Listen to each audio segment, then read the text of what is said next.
ആശ്വാസം നേടാം. ഹൃത്തിനുള്ളിൽ ജീവൻ നൽകും വചനം, തിരുവചനം. പിതാവിൻ്റെയും പുത്രൻ്റെയും പരിശുദ്ധാത്മാവിൻ്റെയും നാമത്തിൽ ആമേൻ. ഈശോയിൽ സ്നേഹം നിറഞ്ഞ സഹോദരങ്ങളെ, പരിശുദ്ധാത്മാവിൻ്റെ അഭിഷേകത്തിന് വേണ്ടി നമുക്ക് പ്രാർത്ഥിക്കാം. വചനം, തിരുവചനം നമ്മുടെ കുടുംബങ്ങളിൽ പ്രഘോഷിക്കപ്പെടുമ്പോൾ ശരിക്കും ആത്മാവിനെയാണ് പ്രഘോഷിക്കപ്പെടുന്നത്. പരിശുദ്ധാത്മാവിൻ്റെ ഇടപെടലാണ് വചനം, തിരുവചനം എന്ന ഈ ശുശ്രൂഷ. ഇതിലൂടെ അനേക ആയിരങ്ങൾക്ക് സൗഖ്യവും വിടുതലും ലഭിക്കുന്നുവെന്നത് ഒത്തിരി സന്തോഷത്തോടെയാണ് ഈ ശുശ്രൂഷയെ നോക്കിക്കാണുന്നത്. ഇപ്പോൾ ഈ വചനം കേൾക്കുന്ന, വചനം, തിരുവചനം ശുശ്രൂഷ കേൾക്കുന്ന എല്ലാ മക്കളും അനുഗ്രഹിക്കപ്പെടട്ടെ എന്ന് പ്രത്യേകം പ്രാർത്ഥിക്കുകയാണ്. ഓരോ വചനങ്ങൾ, ഇവിടെ പ്രഘോഷിക്കപ്പെടുന്ന വചനങ്ങൾ നമ്മുടെ ഹൃദയത്തിലേക്ക് കടന്നു വരികയും അത് നമുക്ക് മാനസാന്തരത്തിനും ആത്മീയ ബലത്തിനും കാരണമാകട്ടെ എന്ന് പ്രാർത്ഥിക്കുകയാണ്. ഈശോ നമ്മളെല്ലാവരെയും അനുഗ്രഹിക്കട്ടെ. നമ്മൾ പരിശുദ്ധ മാതാവിനെ കുറിച്ചാണ് ഈ ദിവസങ്ങളിലൊക്കെ അച്ഛൻ ചിന്തിച്ചുകൊണ്ടിരിക്കുന്നത്.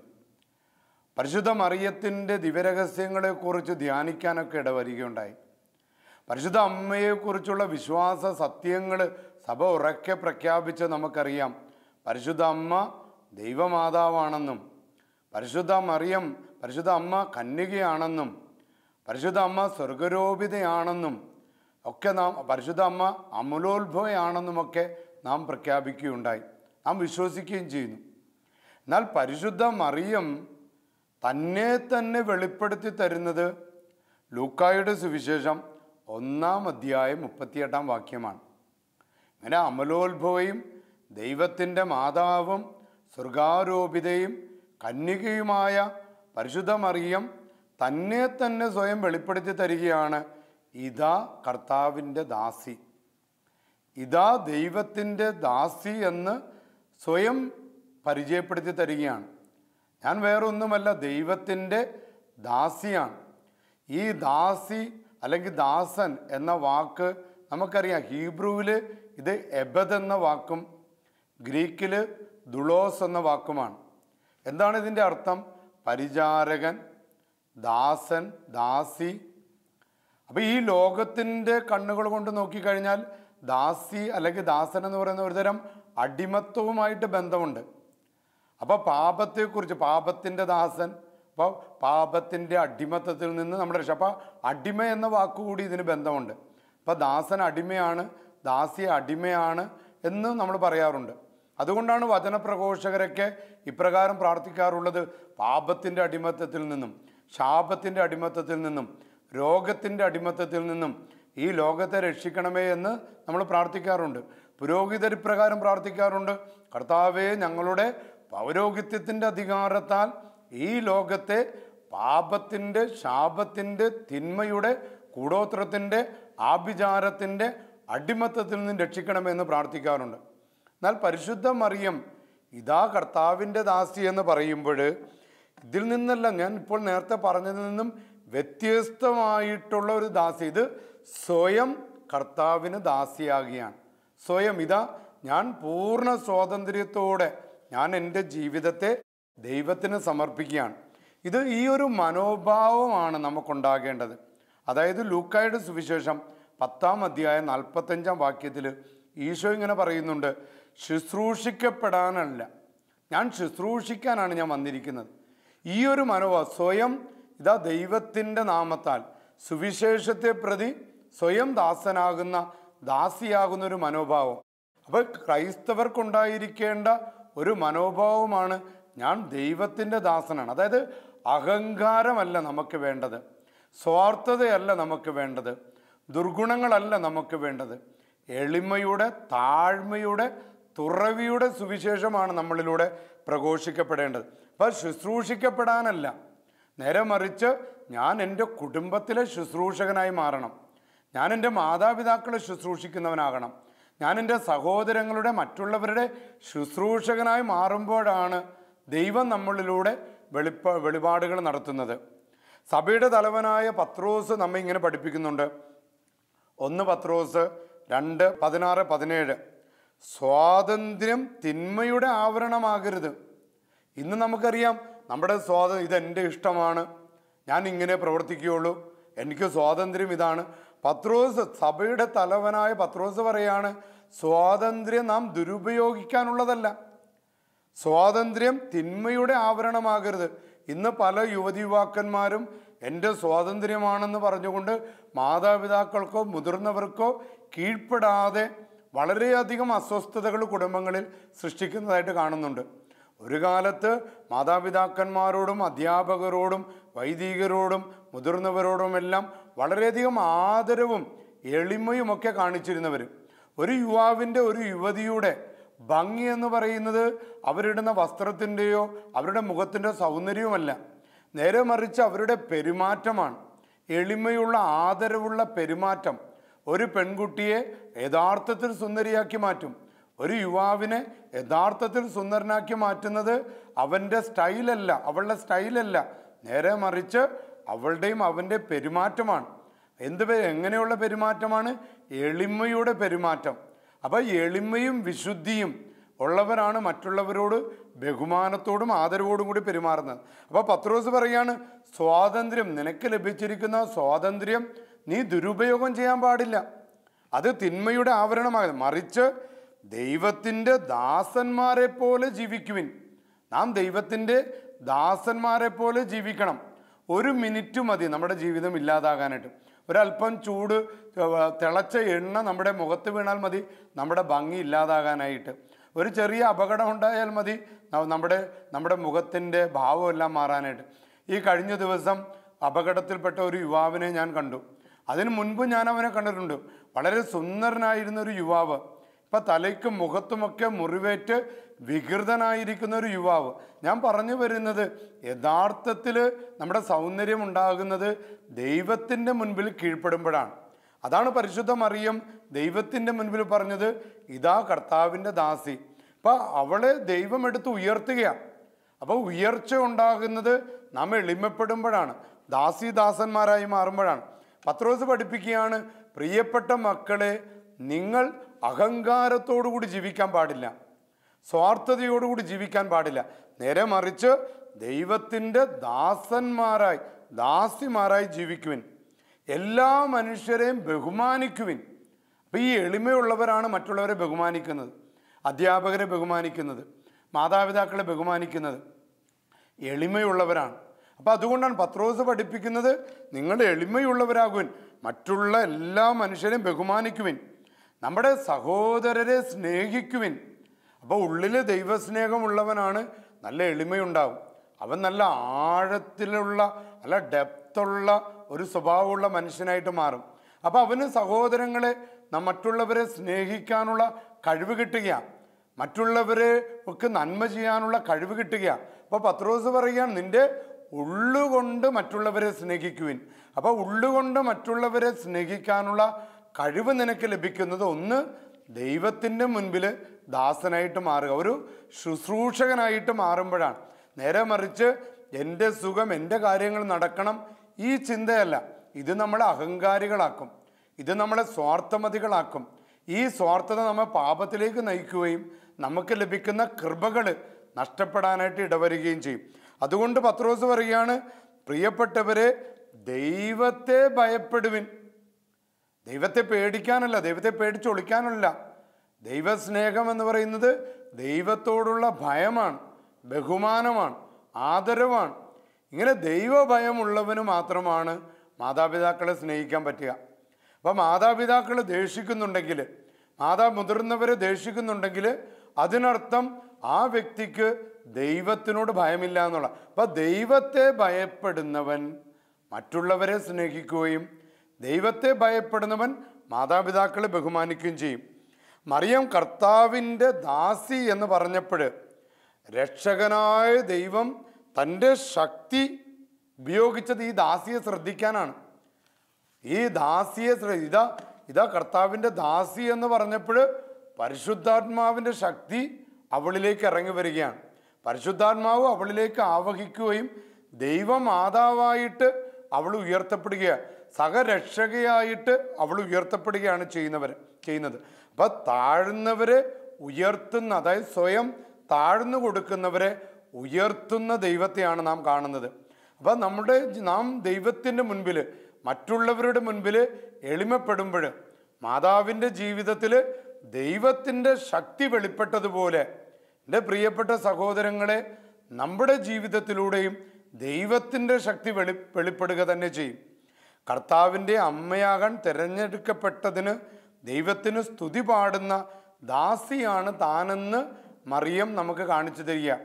അപ്പോൾ ഒരു മനുഷ്യ വ്യക്തിക്ക്, ഒരു സൃഷ്ടിക്ക് ലഭിച്ച ഏറ്റവും വലിയ ഭാഗ്യമാണ് ദൈവത്തിൻ്റെ അമ്മയാകാൻ. ഇവിടെ ദാസി എന്ന് പറഞ്ഞുകൊണ്ട് സ്വയം പരിചയപ്പെടുത്തുന്ന പരിശുദ്ധ മറിയം തന്നെ ദൈവത്തിൻ്റെ അമ്മയാകാൻ തിരഞ്ഞെടുത്ത ദൈവത്തിന് സ്തുതി പറയുകയാണ്. ഇതാ കർത്താവിൻ്റെ ദാസി എന്ന് പറയുന്നത് കൊണ്ട്. അപ്പം സ്ത്രീ യഥാർത്ഥത്തിൽ ഒരു സ്ത്രീ യഥാർത്ഥത്തിൽ മാതൃത്വം പ്രാപിക്കുന്നത് ദാസി മനോഭാവം ഉള്ളപ്പോൾ മാത്രമാണ്. യഥാർത്ഥത്തിൽ ഒരു അമ്മ കുടുംബത്തിലെ ദാസിയായി മാറുകയാണ്. ഒരമ്മ വീട്ടിലെ വിളക്കാകുന്നത്, ഒരു സ്ത്രീ വീട്ടിലെ വിളക്കാകുന്നത് ആ ദാസി മനോഭാവം ഉള്ളപ്പോഴാണ്. ഭർത്താവിനെ ശുശ്രൂഷിക്കുന്ന, മക്കളെ ശുശ്രൂഷിക്കുന്ന, മാതാപിതാക്കളെ ശുശ്രൂഷിക്കുന്ന, അതാണ് ഒരു അമ്മ. ഈ അമ്മ യഥാർത്ഥത്തിൽ അമ്മയാകുന്നത് ഈ ദാസി മനോഭാവം ഉള്ളപ്പോൾ മാത്രമാണ്. കർത്താവിൻ്റെ അമ്മയാകാൻ തിരഞ്ഞെടുത്ത ദൈവം അവളുടെ താഴ്മയെ, മറിയത്തിൻ്റെ താഴ്മയെ തൃക്കൺ പാർക്കുകയാണ്. അവളുടെ എളിമയെ തൃക്കൺ പാർക്കുകയും, അതായത് എപ്പോഴും തോറ്റുകൊടുക്കുന്ന ദാസീഭാവത്തിൻ്റെ പ്രതീകമാണ് അമ്മ. ഒരമ്മ എപ്പോഴും തോറ്റുകൊടുക്കുന്ന ദാസീഭാവത്തിൻ്റെ പ്രതീകമാണ് നമ്മുടെ വീടുകളിലെ അമ്മ. നമ്മുടെ അമ്മമാർ നമ്മുടെ മുന്നിൽ തോറ്റു തരും, മക്കളുടെ മുന്നിൽ തോറ്റു കൊടുക്കും, വിട്ടുവീഴ്ച ചെയ്യും. എന്താണ് ഇതൊരു ദാസി മനോഭാവമാണ്. ഈ ഒരു തോറ്റുകൊടുക്കലാണ് ഒരു കുടുംബത്തിൻ്റെ ശക്തി. ഒരു കുടുംബത്തെ ഉയർത്തുന്നത് ഒരപ്പൻ തോറ്റുകൊടുക്കുന്ന മനോഭാവം, ഒരമ്മ തോറ്റുകൊടുക്കുന്നത്, ഭാര്യ തോറ്റുകൊടുക്കുമ്പോൾ, ഭർത്താവ് തോറ്റുകൊടുക്കുമ്പോൾ, ഈ ഒരു ദാസി മനോഭാവം അല്ലെങ്കിൽ ഒരു ദാസന്റെ മനോഭാവമാണ് ഒരു കുടുംബത്തെ ഉയർത്തുന്നത്. ഒരു കുടുംബത്തെ ഉയർത്തി അവിടെ സമാധാനവും ഐശ്വര്യവും സമ്പൽ സമൃദ്ധിയും ഒക്കെ കൊടുക്കുന്നത്. അപ്പോൾ പ്രിയപ്പെട്ട സഹോദരങ്ങളെ, ദൈവത്തിൻ്റെ സന്നിധിയിൽ മറിയം കൃപ കണ്ടെത്താൻ കാരണങ്ങളിലൊന്ന് അവൾ വിനീത ഹൃദയായിരുന്നു. അപ്പോൾ ഇങ്ങനെയുള്ളവരുടെ ഹൃദയങ്ങൾ തുറവിയുള്ളതാകുന്നത്. ഈ തുറവിയുള്ള ഹൃദയങ്ങളിലേക്കാണ് പരിശുദ്ധാത്മാവ് ഇറങ്ങി വരികയും ദൈവത്തിൻ്റെ കൃപകളും അനുഗ്രഹങ്ങളും ആ കുടുംബങ്ങളുടെ ഹൃദയത്തിലും തിളങ്ങി വിളങ്ങുക തന്നെ ചെയ്യും. അതുകൊണ്ട് അത്യുന്നതൻ്റെ ശക്തി അവളുടെ കൂടെ ഉണ്ടായിരുന്നു. ഉണ്ടോ? അവൾ എളിമപ്പെട്ടപ്പോൾ, അവൾ പ്രാർത്ഥിച്ചപ്പോൾ, അവൾ വിനീത ഹൃദയമായപ്പോൾ അവളുടെ മറിയത്തിൻ്റെ കൂടെ ദൈവത്തിൻ്റെ ശക്തി ഉണ്ടായിരുന്നു. അപ്പോൾ ദൈവത്തിൻ്റെ ശക്തി ലഭിക്കാൻ അത് ആഗ്രഹിക്കാത്ത ആരെങ്കിലും നമ്മളുടെ ഇടയിലുണ്ടോ? നമ്മളെല്ലാവരും ആഗ്രഹിക്കുക. ഇപ്പോൾ വിദ്യാർത്ഥി ആഗ്രഹിക്കുക, എനിക്ക് ദൈവത്തിൻ്റെ ശക്തി വേണം, നന്നായിട്ട് പഠിക്കാൻ, എനിക്ക് ജോലി ചെയ്യാൻ, എനിക്ക് വലിയ നിലയിലെത്താൻ, എനിക്ക് എൻ്റെ കുടുംബം നല്ല വീടുണ്ടാകാൻ, എൻ്റെ രോഗം മാറാൻ. അപ്പം ദൈവത്തിൻ്റെ ശക്തി നമ്മുടെ ജീവിതത്തിൽ പ്രകടമാകണമെങ്കിൽ നാം വിനീത ഹൃദയരാകണം. ദൈവത്തിൻ്റെ ശക്തി ആവഹിക്കുന്നത് വിനീതരുടെ മേലാണ്. എപ്പോഴും നമ്മൾ ബൈബിളിലെടുത്ത് പരിശോധിച്ചാൽ എളിമയുള്ളവരുടെ മേലാണ് ദൈവത്തിൻ്റെ ശക്തി എപ്പോഴും കടന്നു വരുന്നതായിട്ട് കാണാൻ സാധിക്കുന്നത്. അവിടെ അവരെ അമ്പരപ്പിക്കുന്ന രീതിയിൽ ചെറിയ മനുഷ്യരിലൂടെ വമ്പന്മാരെ അമ്പരപ്പിക്കുന്ന വൻ കാര്യങ്ങൾ ചെയ്യുകയാണ് ദൈവത്തിൻ്റെ രീതി. അതായത് വലിയ മനുഷ്യരെ അമ്പരപ്പിക്കുന്ന രീതിയിൽ വിനീതരിലൂടെ വലിയ കാര്യങ്ങൾ ചെയ്യുന്ന ദൈവത്തിൻ്റെ രീതിയാണ് നാം ബൈബിളിൽ കണ്ടുമുട്ടുന്നത്. ദൈവത്തിൻ്റെ സർവശക്തി ഇന്ന് പ്രകടമാകുക സർവവും സമർപ്പിക്കാൻ തയ്യാറുള്ള മനുഷ്യരിലൂടെയാണ്. സർവവും സമർപ്പിക്കാൻ തയ്യാറുള്ള മനുഷ്യരിലൂടെയാണ് യഥാർത്ഥത്തിൽ ദൈവത്തിൻ്റെ ശക്തി ഇന്ന് കൂടുതൽ പ്രകടമായിട്ട് വരുന്നത്. അപ്പോൾ ദൈവത്തിൻ്റെ സർവശക്തിക്ക് മുൻപിൽ നമ്മളെ തന്നെ സമർപ്പിക്കലാണ് ഒരു ക്രിസ്ത്യാനിയുടെ ദൈവവിളി. സർവശക്തനായ ദൈവത്തിൻ്റെ മുൻപിൽ പൂർണ്ണാത്മാവോടെ സർവശക്തിയോടെ തന്നെ വിട്ടുകൊടുക്കുമ്പോൾ അവിടെ ദൈവം അത്ഭുതങ്ങൾ, അടയാളങ്ങൾ പ്രവർത്തിക്കുകയാണ്. അവിടുന്ന് തൻ്റെ ദാസിയുടെ താഴ്മയെ തൃക്കൺ പാർത്തു. താനല്ല, ദൈവമാണെല്ലാം നടത്തുന്നത് എന്ന ബോധ്യമാണ് മറിയം ഇതാ കർത്താവിൻ്റെ ദാസി എന്നതിലൂടെ പ്രഖ്യാപിക്കുന്നത്. അപ്പം നമ്മുടെ ജീവിതത്തിലൂടെ ഒരുപാട് കാര്യങ്ങൾ നടക്കുന്നുണ്ട്. പലപ്പോഴും നമ്മൾ വിചാരിക്കുന്നത് ഇത് നമ്മുടെ കഴിവാണെന്ന് ഓർക്കും.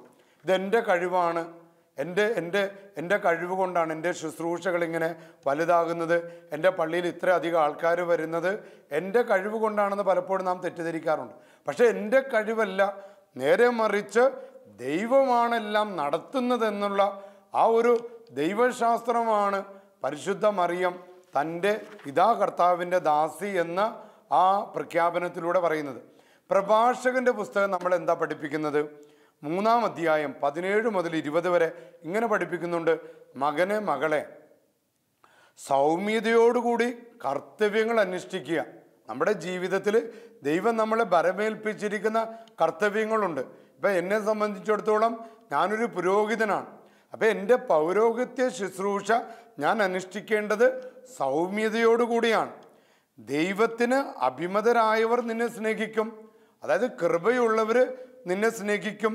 നീ എത്രമാത്രം ഉന്നതനാണോ, വചനം പറയുകയാണ്, നീ എത്രമാത്രം ഉന്നതനാണോ അത്രമാത്രം നീ വിനീതനാകുക. അപ്പോൾ കർത്താവിൻ്റെ കൃപയ്ക്ക് നീ പാത്രമാവും. ഇപ്പം നീ ദൈവാനുഗ്രഹം ആഗ്രഹിക്കുന്നുണ്ടെങ്കിൽ, നീ നല്ലൊരു വചനപ്രഘോഷകനാകാൻ ആഗ്രഹിക്കുന്നുണ്ടെങ്കിൽ, നല്ല ഒരു ഡോക്ടറാകാൻ ആഗ്രഹിക്കുന്നുണ്ടെങ്കിൽ, നല്ലൊരു അമ്മയാകാൻ ആഗ്രഹിക്കുന്നുണ്ടെങ്കിൽ, നല്ലൊരു അപ്പനാകാൻ ആഗ്രഹിക്കുന്നുണ്ടെങ്കിൽ, അല്ല നിൻ്റെ ബിസിനസ്സിൽ അഭിവൃദ്ധി പ്രാപിക്കാൻ നീ ആഗ്രഹിക്കുന്നുണ്ടെങ്കിൽ, അല്ല നിൻ്റെ ജീവിത മേഖലകളിൽ നീ ശക്തി പ്രാപിക്കാൻ ആഗ്രഹിക്കുന്നുണ്ടെങ്കിൽ, നീ എന്താ ചെയ്യേണ്ടതെന്നറിയാവോ? ദൈവത്തിൻ്റെ മുൻപിൽ വിനീതനാകുക, എളിമപ്പെടുക. അപ്പോൾ കർത്താവിൻ്റെ കൃപയ്ക്ക് നീ പാത്രമാകും. കർത്താവിൻ്റെ ശക്തി വലുതാണ്. വിനീതർ അവിടുത്തെ മഹത്വപ്പെടുത്തുന്നു. ഇപ്പം പ്രഭാഷകൻ പറയാൻ, കർത്താവിൻ്റെ ശക്തി വളരെ വലുതാണ്, വിനീതർ അവിടുത്തെ മഹത്വപ്പെടുത്തുന്നു. കാരണം വിനീതർക്ക്, എളിമയുള്ളവർക്കറിയാം കർത്താവിൻ്റെ ശക്തി. അഹങ്കാരിക്ക് അത് തിരിച്ചറിയാൻ പറ്റില്ല. അഹങ്കാരി എന്തു ചെയ്യും? സ്വന്തം കഴിവിൽ ആശ്രയിക്കും. ഞാൻ മൂലമാണ് നടന്നത്, ഞാനാണ് ഇതിനെല്ലാത്തിനും കാരണം. പക്ഷെ ഏറ്റവും അവസാനം അത് വലിയ ദുരന്തത്തിലേക്ക് പോവുകയും ആത്മഹത്യയിലേക്കും മറ്റു പലവിധ വിഷാദ രോഗങ്ങളിലേക്കൊക്കെ ചെന്നുപെടാൻ കാരണമാകുകയും ചെയ്യും. പക്ഷേ എളിമപ്പെടുന്നവരിലൂടെ കർത്താവായ ദൈവത്തിൻ്റെ കരം അവരുടെ മേലുണ്ടാകുകയും എളിമയുള്ളവരിലൂടെ ദൈവം അത്ഭുതകരമായിട്ടുള്ള വലിയ കാര്യങ്ങൾ ചെയ്യുകയും ചെയ്യും. അഹങ്കാരിയുടെ കഷ്ടതകൾക്ക് പ്രതിവിധിയില്ല. അപ്പം ഞാൻ മൂലമാണ് എല്ലാം നടക്കുന്നത് എന്ന് ചിന്തിക്കുന്ന അഹങ്കാരി ഏറ്റവും അവസാനം അവൻ്റെ ജീവിതം വലിയ ദുരന്തത്തിലാണ് ചെന്നപ്പെടുക. കാരണം ഒരു സുപ്രഭാതത്തിൽ അവൻ മനസ്സിലാകും, ഞാൻ ഒന്നുമല്ല, ഞാൻ സീറോയാണ്, ഞാൻ തോറ്റുപോയിരിക്കുന്നു. ഞാൻ ഭാര്യയുടെ മുൻപിൽ, ഞാൻ ഭർത്താവിൻ്റെ മുൻപിൽ ഞാൻ ഓർത്ത് എനിക്കെല്ലാം കഴിവുണ്ട്, എനിക്കെല്ലാം വെട്ടിപ്പിടിക്കാൻ സാധിക്കും എന്ന് ഞാൻ ചിന്തിച്ചു. ഒരു ഘട്ടത്തിൽ വെച്ച് ഞാൻ വളരെ നിസ്സാരനായി പോവുകയാണ്. എനിക്കൊന്നും ചെയ്യാൻ പറ്റില്ല. മരണത്തിൻ്റെ മുൻപിൽ നാം വിറങ്ങലിച്ച് നിൽക്കാറുണ്ട്, രോഗത്തിൻ്റെ മുൻപിൽ തളർന്നു പോകാറുണ്ട്. ഇപ്പോൾ ഞാൻ ഒന്നുമല്ലാത്ത അവസ്ഥയിൽ അവസാനം എന്താ ചെയ്യുക? ആത്മഹത്യയിലേക്ക് അഭയം പ്രാപിക്കും, മദ്യത്തിൽ അഭയം പ്രാപിക്കും, ഇതിൽ മയക്കുമരുന്നിൽ അടിമകളാകും. എനിക്ക് പഠിക്കാൻ പറ്റിയില്ല, എനിക്ക് പരീക്ഷ എഴുതാൻ പറ്റിയില്ല, ഞാൻ നല്ല പഠിക്കും, എനിക്ക് വലിയ ജോലി കിട്ടണമെന്നൊക്കെ ആഗ്രഹിച്ച് പഠിച്ചതാ. പക്ഷേ ഞാൻ എൻ്റെ കഴിവിൽ ആശ്രയിച്ചു, ഞാൻ ദൈവത്തിൽ ആശ്രയിച്ചില്ല. ഞാൻ മരുന്നിലും മന്ത്രത്തിലും തന്ത്രങ്ങളിലും മാത്രം ആശ്രയിച്ചു. ഞാൻ ദൈവത്തിൽ ആശ്രയിക്കാതിരുന്നപ്പോൾ ദൈവത്തിൻ്റെ ശക്തി എന്നിലൂടെ പ്രകടമായില്ല, ദൈവത്തിൻ്റെ കൃപയ്ക്ക് ഞാൻ പാത്രമായില്ല. നേരെ മറിച്ച് പരിശുദ്ധ മറിയം നാം കാണുന്നത് ദൈവത്തിൻ്റെ മുൻപിൽ എളിമപ്പെട്ട് നിൽക്കുക. വൻ കാര്യങ്ങളാണ് ദൈവം അവളിലൂടെ പ്രവർത്തിച്ചത്. പരിശുദ്ധാത്മാവ് ഈ ലോകത്തിലേക്ക് ഇറങ്ങി വന്നപ്പോൾ ശിഷ്യന്മാരുടെ കൂടെ അവളുണ്ടായിരുന്നു. ദൈവപുത്രന് ജന്മം കൊടുക്കാനായിട്ട് അവളുടെ ഉദരത്തെയാണ് ദൈവം തിരഞ്ഞെടുത്തത്.